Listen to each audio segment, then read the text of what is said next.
tusuubire sizoni eyokusatu eya neiba oba nedda wange ate amaliriza nga yamuddiza omukyalo ono yaloga munne ebiwunyo bino olowooza yali mutuufu oba yali mukyamu? Kirabo yali mukyamu. 100%. Alright, nkulamusiza nenkubaza kubanga otwegaseeko yonna gy'osinzira okubanga otulaba. Mwebale nnyo mwebalire ddala abatufollowinga nga musinzira mu bitundu ebyenjawulo. Ndina omukulu Morris Jordan Kaweesa era nga yakuzanyiranga Brandon mu muzannyo gwa neiba. Agenda kuba natubuulira ebintu bingi ebikwatagana ku neiba, oba tunaafuna sizoni eyokusatu oba tetugenda kugifuna, tugenda kuba tuyitaayitamu atubuulire naki oba oliawo ye kyeyasinga okulaba mu lugero luno olwa neiba. Sebo nja kusaba osooke weeyanjulira abantu abo obabuuzeeko n'oluvannyuma ogenda kutubuulira oba sizoni eyokusatu tunagifuna kubanga tugyagala. Sebo ab'ebitiibwa mbalamusizza nnyo mwebali nnyo mwebali ddala abali ku Morris Jordan Media ate nammwe abali ku Aromatic Fans Club mbaniriza nnyo mwebali nnyo mwebali ddala okubeera nga kwemuli. Ekyo nno kitwongerako amannya bampita Morris Jordan Kaweesa munnamasaka omukookotivu munnamasaka geregere atali ddala ddala naye geregere naye munnamasaka ddala ddala ne geregere byanjawulo. Soko tubulire waawo nawe tutegerewo geregere ne ddala ddala omanyi oluganda luno ndi munnabudu naye lulinenga ate nno munnaye lwe natwala ku ssomero nasoma luganda nali muzibu nnyo mu luganda kati tomanyi geregere na ddala ddala era omusomesa wange Madam Diana w'Oluganda bwananda banga Madam Diana omwana gwe wasomesa simanyi geregere bwe yajja mu nsi kati omuganda geregere yabeera omuganda nga maama we muganda nga taata we si muganda oyo ye geregere. Kati omuganda ddala ddala yabeera omuganda nga maama we muganda ne taata we muganda. Ye muganda owa ddala ddala omuganda owa geregere omuganda geregere maama muganda taata si muganda. Ate taata bw'abanga muganda nga maama si muganda oyo gwe bayita omuganda wawu. Banange bulidde olulimi oluganda luva buddu. Oyo gwe bayita omuganda wawu. Taata muganda maama si muganda ye muganda wawu. Maama muganda taata si muganda geregere. Tata muganda mama muganda ddala.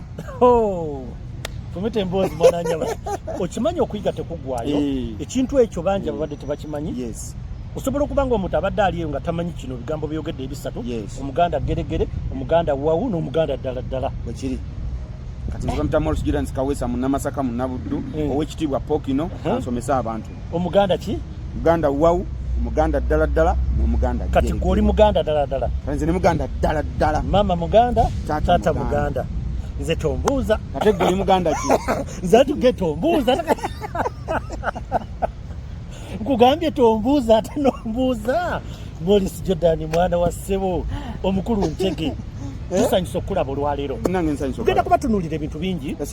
Olina kalakita gy'oli mu kuzannya mu muzannyo gwa customer care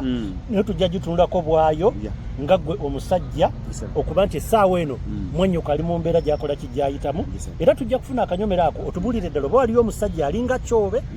eyeeyisanga Kyobe n'omukoddomi alinga Kisito n'abakazi abalinga Kyobe nabo gye bali karakita eyo nga bakazi nga balinga Kyobe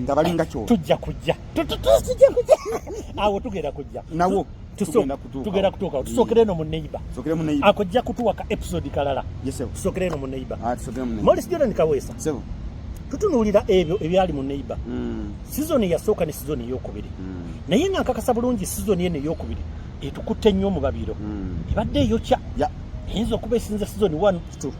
era abo tubanga situlimbye neiba guyinza okuba ogumu ku mizannyo gye tuyinza okulankinga mu gikoleddwa Aromatic Entertainment ebirungi yensonga lwaki tukyakusaba ne sizoni eyokusatu era twagala kukwebaza okuba nti ozannye bulungi muzannyo gwa neiba yadde nga ne mu customer care okyazannya buki gwe omu kubaleetawo embeera etuteeka ku bunkenke webale nnyo webalire ddala kubanga otukwatira omukulu Kyobe ne tugamba nti kyekyo omukoddomi kakwate nemugotaano waliwo yantereddeko ku ssimu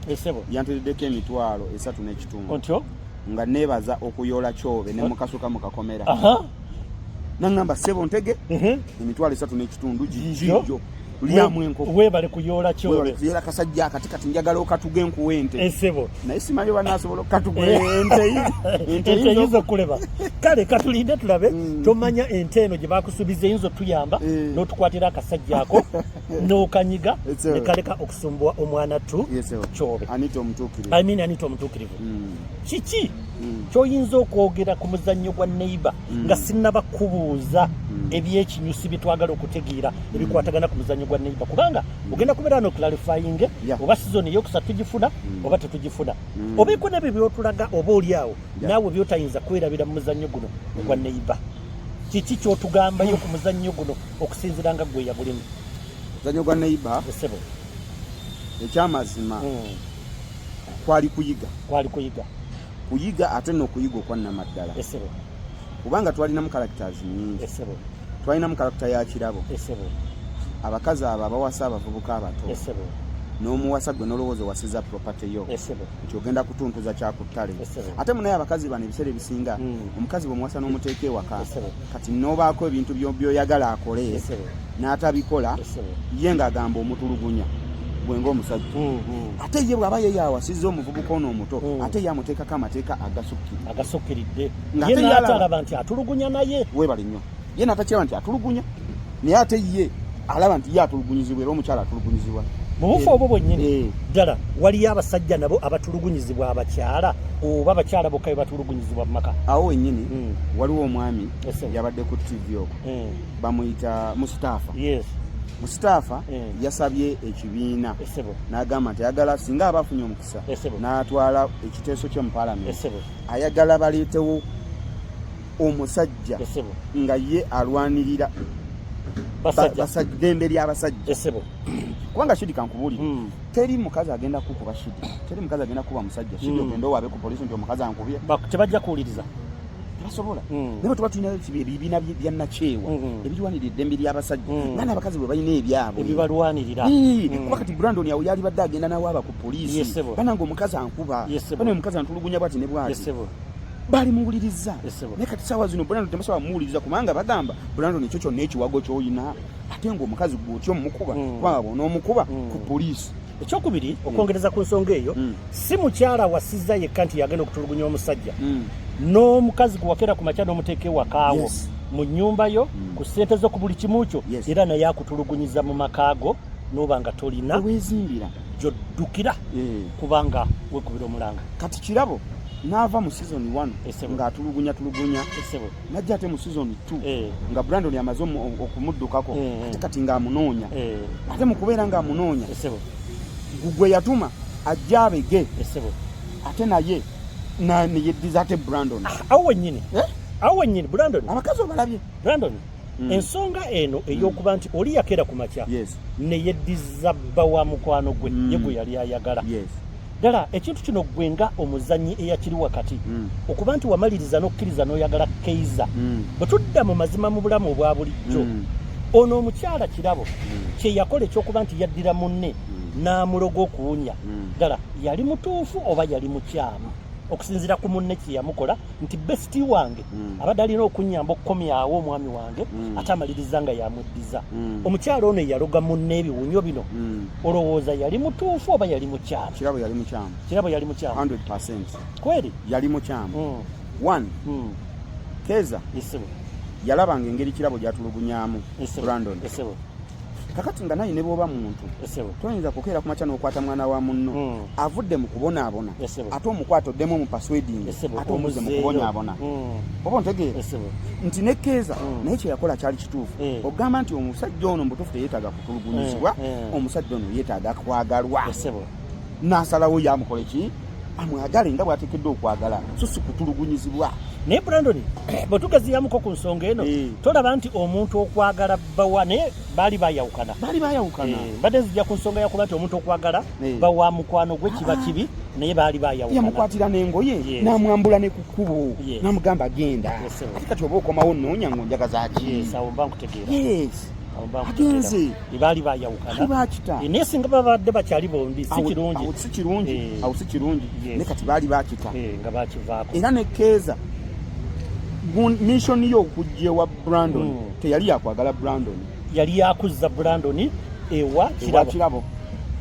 naye wabula amala okusanga nga Brandon oba oliawo obulamu bwakyuka muko oba oliawo Brandon yasubira omusanga ng'akyali mu mbeera eri kati nga mugamba bambi watosobola kufuna kyakulya jangu oddemu ofuna ekyokulya wa kirabo jangu oddemu ofuna ekyokwambala ewa kirabo agenda okulaba Brandon ekyokwambala kyetuusaako ekyokulya kyetuusa ekyokunywa kirina n'agamba nedda nawe okusula awalina kakati bwe nkwata omuntu ono mbutuufu ate ne muzzayo mu kubonaabona nze mba omukyamu ekitegeeza Kaiza yali mutuufu okweddiza Brandon 100 ku 10 ekyokubirawo wennyini mbufu obwennyini ddala omuntu okukeera ku makya nze muganda wo nenkulabira omukyala nga bwe tulaba ime bwe yakulabira omukyala namukutega n'omaliriza ng'ogudde naye mu mukwano olowooza omukwano guno ogw'okuba nti omuntu yakulabidde yakusendedde omuntu temubaamu okwekwasa oni yaba yakukwanira omuwala nti sinze namweyagalira sinze namwesimira guwa munsibako singa wabeerawo challenge ezaawo anti kyova olaba era n'omukwano gwa Brandon ne Keza gwalimu ebirumira nti kubanga Keza Brandon balabiramira bamutega butezi bamutega lwampaka naye ate ebiseera ebisinga bw'oba osazeewo gwenga omusajja kubanga gwenga omukazi gwe balabidde tugenda ku nsonga enkulu gye twali yagadde okutegeera ali awo atuwuliriza oba atulaba tusuubire sizoni eyokusatu eya Neighbour oba nedda sizoni eyokusatu tusobola ogisuubira singa mukama waffe asalawo n'agamba nti sizoni eyokusatu njibawadde abazanyi muzanyi okusalawo kwonna kuli mu mikono gya mukama waffe omukulu sa Libowa kugamba ki ekiddako Katenda anasonyiwa era Saalongo amaliriza atya nani so mu mbeera efaanaganako bwete era emaliriza ya Saalongo ne Lisa sirimu bazadde awo wennyini njagala tusimbuliraawo tutunuulire buno obulamu bwa Lisa okuba nti yamaliriza ng'afunye obulwadde era ng'abaana bawala bangi abali eyo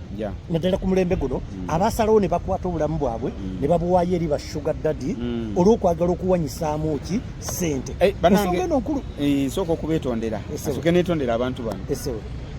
nataddeyo video neteekako nti Neighbour season 3 VIP season 2 you guys were expecting me okwogera ku Neighbour ne VIP namukoonyeeko katono era mu comments abamu mwanumbye ne mu inbox nemuyombebayombisamu eggaali nemulina obusungu kakati bane mu nsonyiwe awe nabadde nkolera space obudde bwampeddeko nga sinnamaliriza video n'otasobola kuba nti obyogera nesusobola kwogera ku Neighbour ne VIP naye ng'ate n'information gyalwali nsooka okuyisaawo naye abadde enkulu ey'abantu okuba nga beerimbise mu kika kya Aromatic Entertainment ate ne babbibwa oli ajja n'agamba nze manya Aromatic era ngenda kuwandiisa mpa ssente bwe ziti ne bwe ziti abantu baffe ne mubbibwa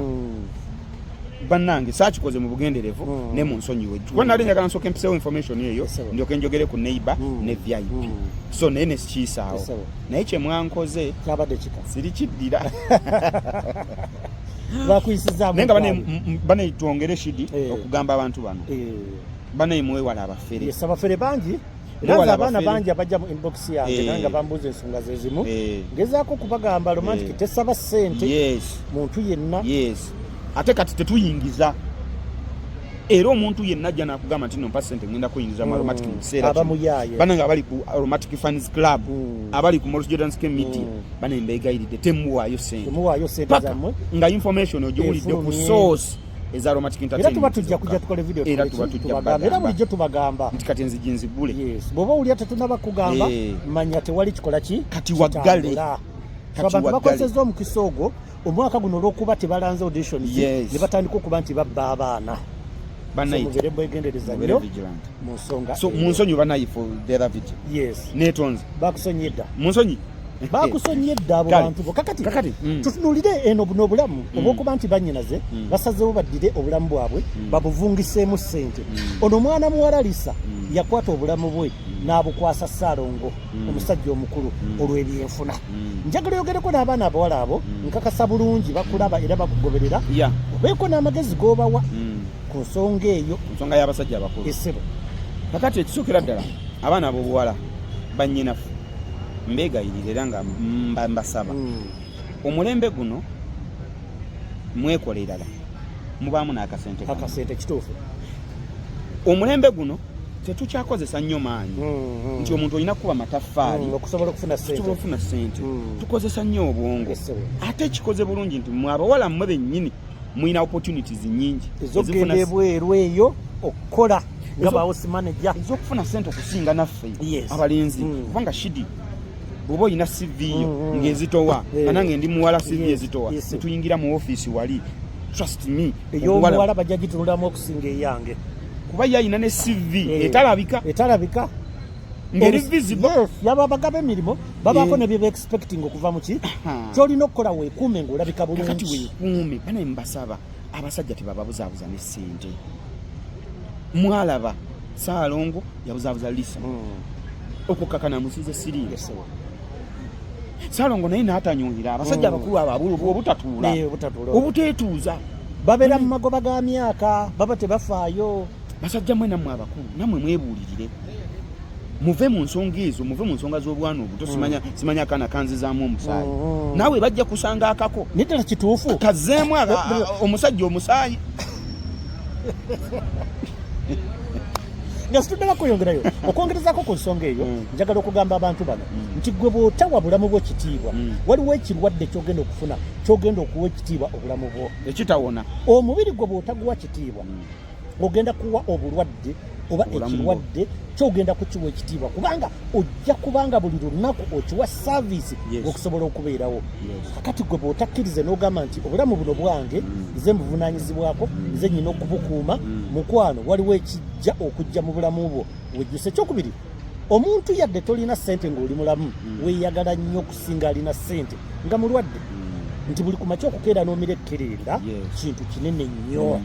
Nze nsobola okubeera nga sirina ssente naye nga ndi healthy sirina kinnuma mba neeyagala nnyo okusinga gwe alina billions and billions of money naye nga otambulira ku ddagala ng'okimanyi nti olunaku lw'omuisingamu kalaasi. So mulina okweberera mu bannyinaze muleme kumaliriza nga Lisa okuba nti yafuna ekirwadde kino. Ekyokubiri Mr. Brandon ate Lisa naye kyamuyamba nti yafuna ekirwadde ate oba oliawo yalifunye ekirwadde n'okufa n'afa awo wennyini weyatira Saalongo kubanga bali bagenda mukolako mu justice naye ekyalo kyalinamu abalina amagezi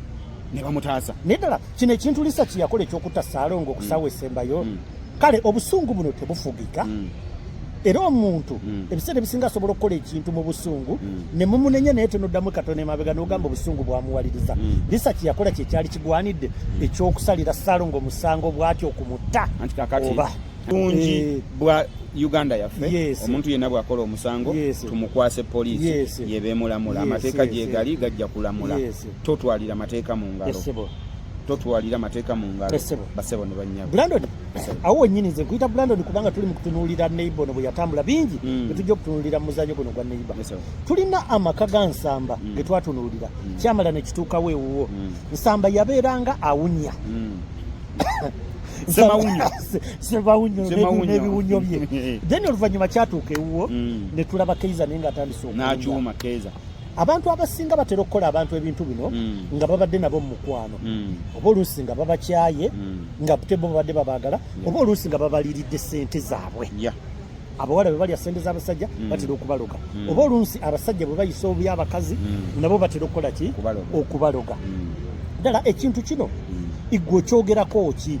eri abantu abagwa mu mukwano nayawukana n'omuntu n'asalawo n'agamba nti kankuloge obere ng'owunya bw'oba butamanya nakozesa bwongo bubi. Obwongo bwaffe tubukozesa ekintu ekituufu. Tosobola kuŋŋamba kubanga negye tuvudde mabega yonna bajjajja ne bajjajja nabo beeyagalanga ne babaaba obutakkaanya ne beekyawa. Okwekyawa teruba lutalo. Kyogamba singa buli abajjanga bonna beeroga ng'okimanyi ensi yonna singa etambula ewunya kubanga buli muntu ali mpuno ku nsi kuno ng'aweza emyaka 2 toyinza kuŋŋamba nti no gwaliko gwe yasookerako. Kituufu. Kyogamba singa buli omu kati for example shidi ng'olina ba X bana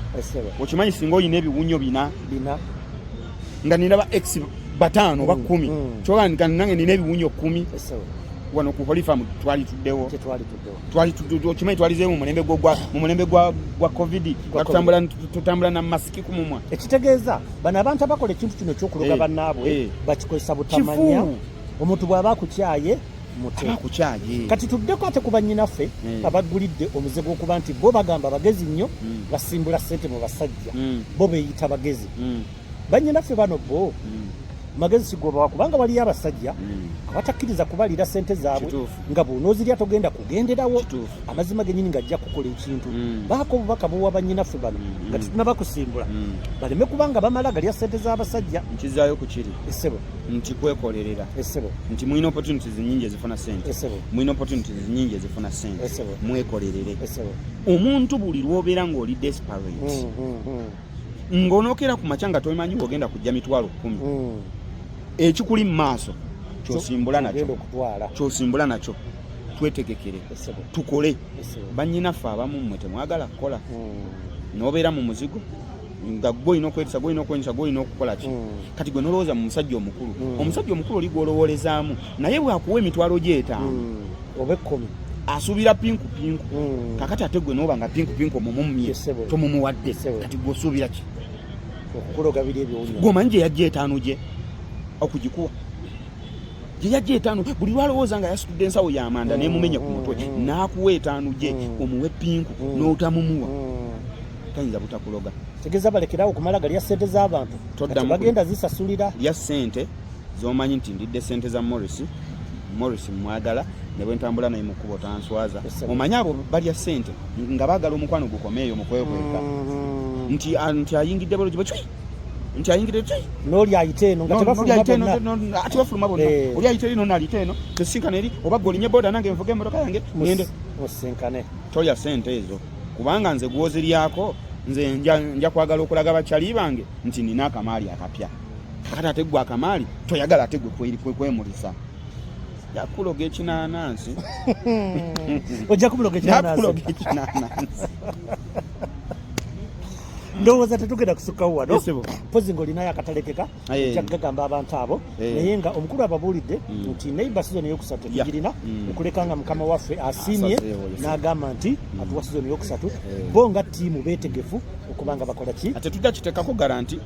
nti tetugirina kuba mukama waffe tetumanyi kyalowooza tuyinza ogamba tetugirina nga gyeri ye kasita asalawo mukama waffe kasita asalawo buli kimu kiba kijja ebigambo ebisembayo eri bakama bange mmwe omanyi mmwe nabagaba abafanizi bange bakama bange era mbaagala nnyo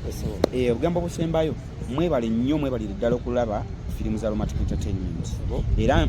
njagala kubakuutira nti ku Trust Films waliyo movie bagiyita Customer Care season 3 mugirabe nungi enyuma eyigiriza gyozannyamu nga ntege era vidiyo eddako tugenda kutunuulira eno kalakita ya ntege obulamu bwa ntege